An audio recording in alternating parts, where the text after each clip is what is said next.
Daniel, muchas gracias por haber venido. Gracias a vos por la invitación, Ana. En principio, ¿querés presentarte vos mismo? Así no equivocamos en ningún dato. Primero que nada, ¿en qué periodo integraste el Consejo? Bueno, justamente ese es uno de los datos centrales porque a mí me tocó el privilegio, no merecido, sino porque la historia así lo quiso, de integrar la primera camada de concejales de la vuelta de la democracia. Yo integré del 83 al 85 por sorteo, tuve que terminar mi mandato porque se renovaba por mitades a partir de cumplida la primera conformación, ¿no?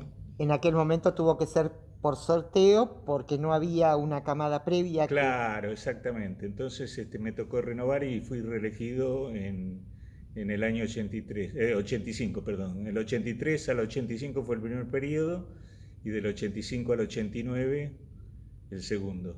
O sea, un periodo y medio, digamos. Realmente fue una época inolvidable que yo guardo en mi corazón así como de lo más importante de mi vida, porque lo que se jugaba con esta transición democrática era el futuro de nuestros hijos. Y yo ingresé al Consejo Deliberante con 30 años y 4 hijos. Y cuando ganamos las elecciones dijimos, bueno, tenemos la oportunidad de cambiar la historia. Y la historia se cambió. Se cambió porque las opciones que había en esa elección del 83 era una opción autoritaria. Yo no voy a dar nombres propios porque no es de buen gusto, pero hoy el que encabezaba la alternativa a nosotros está con prisión perpetua por crímenes de lesa humanidad. O sea que la posibilidad de retornar a la vida democrática hubiera sido mucho más dificultosa, ¿no?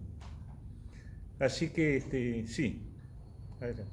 Te quería preguntar, ¿qué ordenanza recordás que haya salido en ese momento, que la recuerdes particularmente porque fue una pelea interesante o porque fue una propuesta tuya o por algo, incluso por las consecuencias que tuvo que vos hayas visto para la ciudad?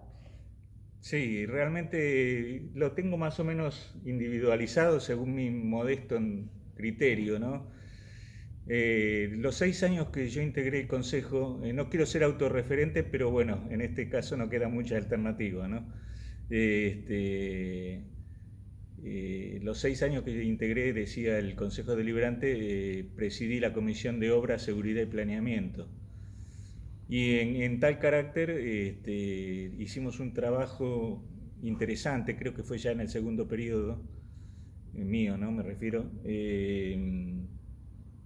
Este trabajo consistió en modificar una ordenanza general que regía en todos los municipios de la provincia de Buenos Aires, pero cuando analizamos su contenido nos dimos cuenta que la materia era estrictamente municipal y se trataba del régimen de contribución de mejora para la obra pública, para la infraestructura urbana y demás.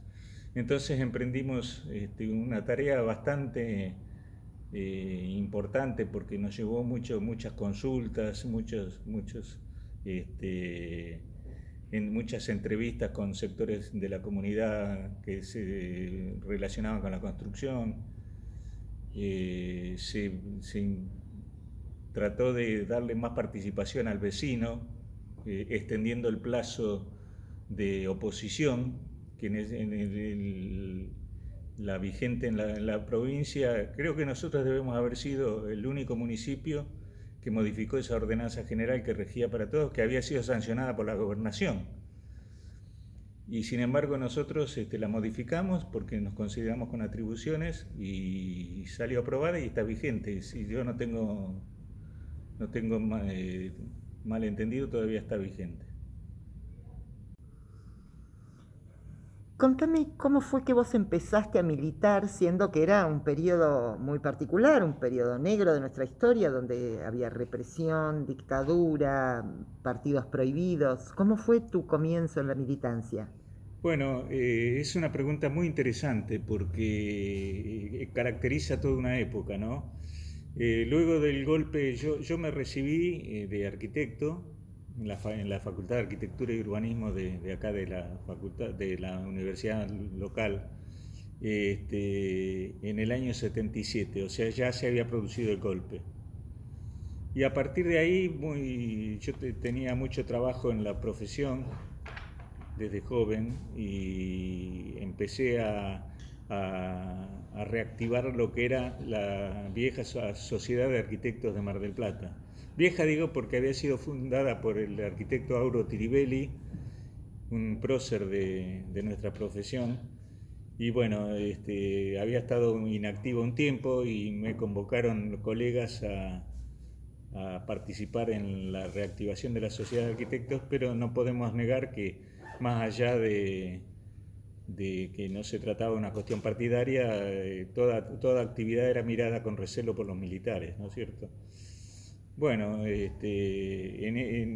esa previa me hice mucho más conocido en el ambiente de mis colegas, en el ambiente de las universidades y demás, y aparece la figura de Alfonsín, que irrumpió en nuestras vidas para siempre, porque aquel que conoció a Alfonsín, a Raúl Alfonsín, no puede negar que su vida cambió para siempre, ¿no es cierto? Y bueno, fue un proyecto que me enamoró. Yo era muy joven, como te decía anteriormente, tenía 30 años y 4 hijos. Acá una joven que estuvo presente recordó mi aspecto físico, estaba muy cambiado, era joven de barba. Y bueno, me acuerdo que en el viejo salón de la calle Luro, de la avenida Luro y Dorrego, entre Dorrego y Guido, en la zona del Club Quilmes, teníamos un local donde afiliábamos en el año 82 preparándonos para el retorno de las elecciones democráticas, ¿no es cierto? Y bueno, allí íbamos todos los días, nos reuníamos, teníamos conciencia de que estábamos participando de un momento histórico para el país y para la ciudad también. Y a mí me tocó de ese grupo importante de militantes salir como candidato a concejal por la lista 3. En esa época la consigna era la 3 de la 3. Más que una salida electoral es una entrada a la vida. Y tal cual así fue. No fue una simple solución electoral, sino fue una entrada verdadera a la vida. Y perdón que me emocione, pero este recuerdo me estremece bastante porque yo tenía miedo por mis hijos. Si no ganábamos a las elecciones, teníamos la sensación de que todo podía volver para atrás. No se olviden de la quema del cajón y demás, ¿no es cierto? El pronóstico era muy dificultoso y había que ganar sí o sí. Y ganamos. Es espía de la CIDE, todo lo Sí. que hablan conmigo queda grabado. Ahí está. Contame. Claro. Te decía que con Pablo solíamos tomar café a las mañanas, una costumbre muy interesante que después también la repetíamos con Helio Aprile cuando fue presidente del Consejo Deliberante, ya en la composición siguiente a la nuestra, ¿no es cierto? A la inicial, a eso me refiero. Y teníamos charlas inolvidables. Por ahí uno se olvida del contenido, pero no del momento. Por eso digo que todo esto es muy movilizador para nuestra conciencia ciudadana, porque realmente fue cada minuto, cada instante, cada olor, cada sabor de esa época era parte de una epopeya y nosotros lo sabíamos. Para terminar, siempre hago esto por si yo omití preguntar algo importante o queda algo valioso, que deben quedar millones de cosas valiosas sin contar, No lo dudes. porque esto tiene un tiempo muy limitado. Pero bueno, contame vos ¿Qué recuerdo tenés o qué te gustaría decir que no haya aparecido hasta ahora en la nota, que no, yo no te haya preguntado? No, te diría que no hubo desperdicio, ¿no? O sea, en todo el proceso que a mí me tocó, tuve el privilegio, ya te digo, de integrar este cuerpo que es el representante de la vecindad, de la ciudadanía. Todo momento fue sin desperdicio. Pero coincido con lo que le preguntaste a Pablo Sirochinsky, y que yo respondería de la misma manera. La época del levantamiento cara pintada del 87 no puede compararse con ninguna otra situación, porque ahí realmente no solo estuvo en juego la democracia, sino estuvo en juego la posibilidad de terminar con una masacre en las calles alrededor del cuartel militar y demás, ¿no? Y nosotros lo vivimos desde acá, recibíamos las noticias desde de Buenos Aires minuto a minuto. Yo recuerdo que ingresé, fue el jueves de Semana Santa, que nosotros pensábamos que íbamos a tener un feriado común y corriente, y resulta que terminó con primero la rebeldía de Barreiro, que no acató la orden judicial y se amotinó, y luego apareció Rico. Y esos momentos de jueves, viernes, sábado, hasta el domingo, que se produjo el anuncio de Alfonsín que se había levantado el amotinamiento, lo vivimos acá adentro. Yo me acuerdo que teníamos un televisor en el despacho de Ángel Roy, un grande de la democracia. Realmente fue un lujo para mí, para mi vida y para mi historia personal, haber tenido un intendente y haber compartido con él este inicio de la gesta democrática, ¿no? Bueno, te decía, estábamos en el despacho de él y todos sentados en los pisos, en el piso, y con una multitud en la puerta de la municipalidad esperando el resultado de las conversaciones que tuvo Alfonsín con los amotinados. Bueno, indudablemente, no sé si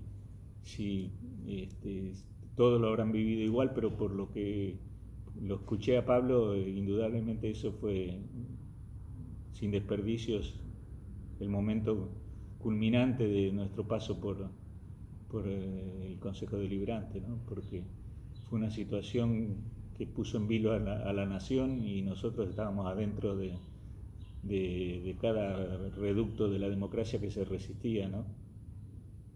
Pero no, creo que para charlar tendríamos horas y horas, sobre todo porque todos los que hemos crecido juntos con esta instancia democrática, empieza a haber distintas generaciones, ¿no es cierto?, que integran estas conversaciones. Y quien no ha vivido la etapa militar, no solo la militar, sino la del final del gobierno peronista del 73-76, que vivimos la trágica experiencia de la AAA y de la violencia armada. Por eso nosotros decíamos, como te dije hace un rato, que más que una salida electoral veíamos esto como una entrada a la vida, y así fue, ¿no? Y lo agradecido que le estoy a la vida haber podido ser partícipe de esta epopeya.